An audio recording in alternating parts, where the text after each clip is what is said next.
Good morning, Coleman. Thank you for joining us on Coleman Today. I'm your host, Christine Wiggins, and today is Monday, October 6th. Coming up on Coleman Today, MLF pro angler indicted for manslaughter in April crash on Smith Lake, Hanceville man killed in early Friday morning crash, and legislative teamwork brings $38 million to Wallace State. All of this plus sports, weather, and more. Now let's take a closer look at the top stories happening in Cullman today. We begin with new developments in the Smith Lake boating tragedy. A Cullman County grand jury has indicted Major League Fishing pro angler 22-year-old Flint Andrew Davis of Leesburg, Georgia, on 3 counts of reckless manslaughter, 2 counts of first-degree assault, reckless operation of a vehicle, failure to follow boating rules of the road, and boating without boating safety certification. District Attorney Champ Crocker announced the indictments Friday. He said Davis was arrested Thursday evening and posted bail. Investigators also displayed an 11-second video of the crash. Joining the briefing were Aaliyah Senior Trooper Kyle Stevenson and Marine Patrol Chief Matt Brooks. According to the indictment, the collision happened around 7 a.m. on April 16th of this year, just south of the Hazard Buoy at Miller's Flats, during day 2 of the Tackle Warehouse Invitational. A vessel operated by Gary Holcomb was floating between the buoy and shore, engine running and held in place by a trolling motor's spot lock while occupants fished. Davis's boat was traveling west-northwest along the left side of the channel, cut between the buoy and shore, and struck Holcomb's boat at about 67 miles per hour, overriding it from starboard bow to rear port side. Victims were identified as 58-year-old Joey M. Broom, pronounced dead at the scene, 44-year-old John K. Clark, and 62-year-old Jeffrey C. Little, both pronounced dead later Wednesday. Holcomb, 51, and passenger Luke H. Morgan, 30, were injured and taken to UAB. Davis was transported to Cullman Regional and treated for injuries. A two-vehicle crash that occurred at approximately 5:40 Friday morning claimed the life of a Hanceville man, according to Alabama State troopers. They identified the victim as 44-year-old Billy J. Smith. Troopers said Smith was fatally injured when the Honda motorcycle he was operating was struck by a 2015 Mitsubishi Outlander driven by 39-year-old Michelle L. Caples of Hayden. After the initial impact, they said Smith was thrown from the motorcycle and was pronounced dead at the scene. The crash occurred on U.S. Highway 31 near County Road 529, approximately 1 mile south of Hanceville. Nothing further is available as troopers with Aaliyah's Highway Patrol Division continue to investigate. Senate President Pro Tem Garland Gudger Jr. highlighted Wallace State's momentum after a legislative luncheon prepared by the college's culinary students, real-world training that showcased future chefs and restaurateurs in the making. Gudger said strong campus teamwork has helped place Wallace State Hanceville among the nation's top 3 community colleges. He credited faculty, staff, and administrators for aligning programs with workforce needs and student success.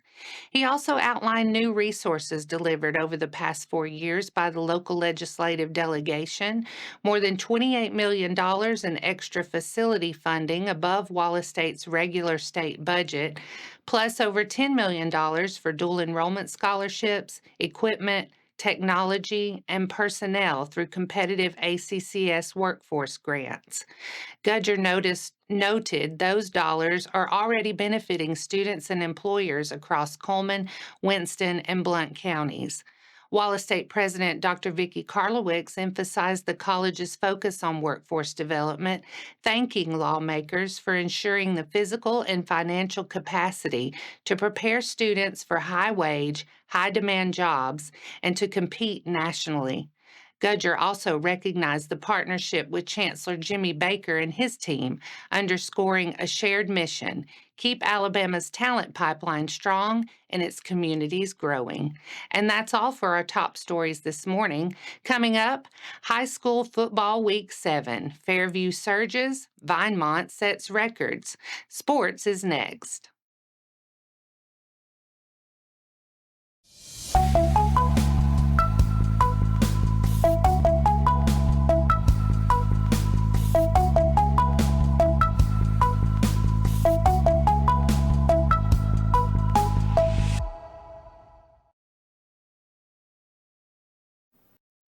Welcome back. Let's take a look at how our local teams fared during week 7 of Friday Night Football. Cullman renewed its rivalry at fourth-ranked Hartselle and couldn't crack the end zone. The Bearcats trailed 7-zip at the half and fell 24-0. They visit Columbia next. Fairview hosted Russellville with playoff seeding on the line. Tied 14-14 at the break, the Aggies found answers late and won 35-28. Fairview heads to Priceville Friday. West Point went to Priceville, down just 7-0 at the half, but couldn't keep pace after the break and lost 26-0. The Warriors host Limestone. Good Hope celebrated homecoming by racing to a 34-zip first-half lead on Curry and closed it out 48-8. The Raiders traveled to Hamilton. Vinemont and Hanceville lit up the scoreboard at Ray Talley Stadium. The Eagles led 35-21 at half, then poured it on for a 78-42 win, a new Vinemont single-game scoring record. Vinemont goes to Gordo. Hanceville visits midfield. Holly Pond returned from a bye, struck first at Whitesburg Christian, then gave up 28 unanswered and fell 28-6. The Broncos host Asbury. Cold Springs protected home turf, up 12-zip at half and finishing a 28-0 shutout of West End. The Eagles host Coosa Christian. Addison controlled Waterloo wire-to-wire 45-0 to move to a 4-0 in region play. Meek rolled Shoals Christian 58-6. Rivalry week ahead, Meek at Addison. And that wraps up sports for today. Coming up next, Rise and Shine Hope Ranch offers no-cost rest and renewal for local heroes. And Alabama Farmers Agriculture Foundation awards $150,000 in ag scholarships. Among the honorees, one of Cullman's own.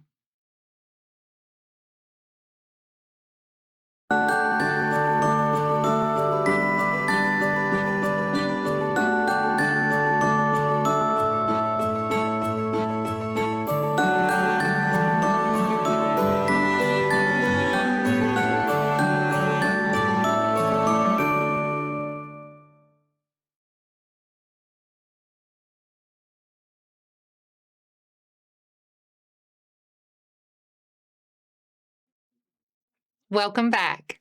Now it's time to speed things up with a news rundown. 4 stories in under 4 minutes. Field trips at 40 Acre Wood will be available starting November 1st. The 40 Acre property in Cullman opens to schools for hands-on learning and play. Think wide woodland trails, a rustic playground with swings and zip lines, a late 1800s homestead foundation, and a just-for-fun Bigfoot hunt. Crews have widened paths and added picnic areas with seating for 120. New public restrooms are slated to be finished this fall and will close December through March. Trips are best for grades 1 through 7. The cost is $10 per student. Teachers attend free. The venue also books weddings, reunions, and scout outings year-round. Bookings are underway and dates are filling fast. Find details and rules at the40acrewood.com, on Facebook, or contact Wendy Smithson at www.smithson@gmail.com. The 40 Acre Wood is located at 195 7 Bark Drive Northwest in Cullman. 83 college students from 61 Alabama counties were honored September 29th at Lazenby Farm in Auburn, where the Auburn Farmers Alabama Farmers Agricultural Foundation and County Farmers Federations awarded more than $150,000 in scholarships. The recipients are Auburn University undergraduates pursuing agriculture, forestry, and related degrees. Cullman County's own Luke Troutman received a $2,000 scholarship backed by AFAF and the Cullman County Farmers Federations. Troutman is a senior at Auburn University studying geospatial and environmental informatics. Foundation Scholarship Chair Chris Carroll noted the program is an investment in the state's food and fiber future, praising students who are stepping into a field facing real challenges and real opportunities for innovation. The annual banquet recognizes classroom achievement with a clear mission: keep Alabama's next generation of producers, scientists, and resource managers learning, leading, and working here at home.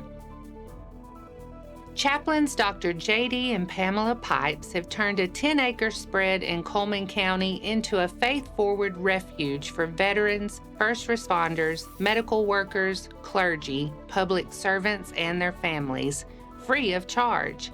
The nonprofit Rise and Shine Hope Ranch provides a quiet place to heal with prayer, counseling, and fellowship, alongside time outdoors. The couple transformed mostly wooded land into a working ranch. An old potato barn and a small barn now support livestock. Chickens, turkeys, goats, sheep, and horses provide fresh eggs, milk, and plenty of company. A 175-foot well supplies water, and 2 stocked ponds are open for fishing. Donated horses make trail rides possible, with additional fencing and a barn on the way. Registered as a 501c3, the ranch is planning 7 tiny homes, 7 cabins, and 7 RV hookups so families can stay beyond a day. Visitors can fish, ride, garden, collect eggs, and simply breathe in the countryside while tending to emotional, physical, mental, and spiritual health. Volunteers and donors are welcome as the ranch grows season by season. Rise and Shine Hope Ranch is at 274 County Road 805. Learn more on Facebook under Rise and Shine Hope Ranch, LLC. Lights, camera, Wallace State. A film crew arrives October 7th through 9th to capture campus life, academics, and the wide range of programs that make Wallace State a top community college. Students Diana Boatwright, Jackson Tiger Flanagan, Jonathan Gray, Rihanna Rusk, and Anna Wynn will share their stories across academic transfer, applied technology, health sciences, athletics, and performing arts. Viewers will also get Coffee with the President, an online segment with Dr. Vicki Karlowicz diving into the college's mission and vision.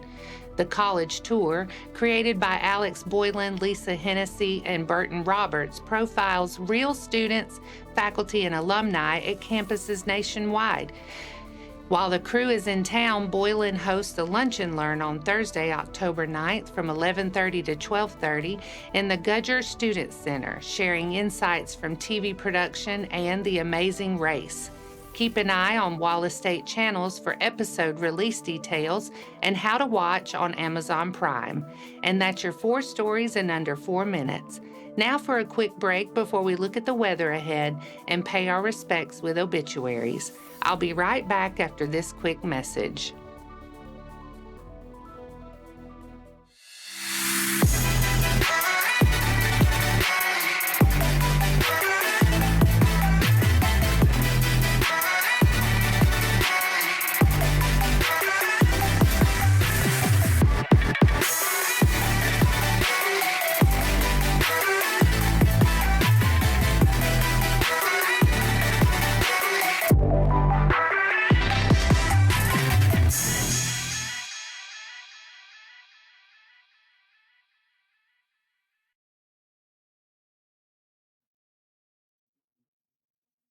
Let's take a moment to pause and remember those who have lost their lives this week. Jane Bird Cha-Cha Autry, 82, passed away Friday, October 3rd. A celebration of life will be planned in the coming weeks. A memorial service for Billy James Smith, 44, of Hanceville, will be 6 p.m. Monday, October 6th at Hanceville Funeral Home Chapel. The family will begin welcoming friends at 5 p.m. at the funeral home. Sharon Diane Gibson Jenkins, 73, of Kimberly, passed away on October 3rd. Friends are invited to join the family for a time of visitation on Thursday, October 9th, in the Holly Pond Funeral Home Chapel, beginning at 11 a.m. and concluding at 12:30 p.m. A graveside service will begin at 1 at Brooklyn Church Cemetery. Our thoughts and prayers go out to their friends and families. Now let's take a look at the weather forecast. Today starts a little moody, passing showers and a rumble or two. Then we'll flip the lights back on with sunshine later and a high near 81. Monday night looks calm and mild in the mid 60s, maybe a quick sprinkle while you're sleeping, but most of us stay dry. Tuesday turns a notch warmer, partly sunny, and a bit more summerish again. Expect a few pop-up showers and thunderstorms after lunch. Tuesday night, storm chances tick up late. Keep the umbrella by the door when you take the dog out. And that wraps up today's edition of Cullman Today. Thank you for sharing your morning with us. And remember to stay connected by following us on social media and visiting CullmanTribune.com for the latest from our community. We'll be back bright and early tomorrow morning at 6:30 a.m. But until then, I'm Christine Wiggins with Cullman Today. Have a wonderful day, Cullman.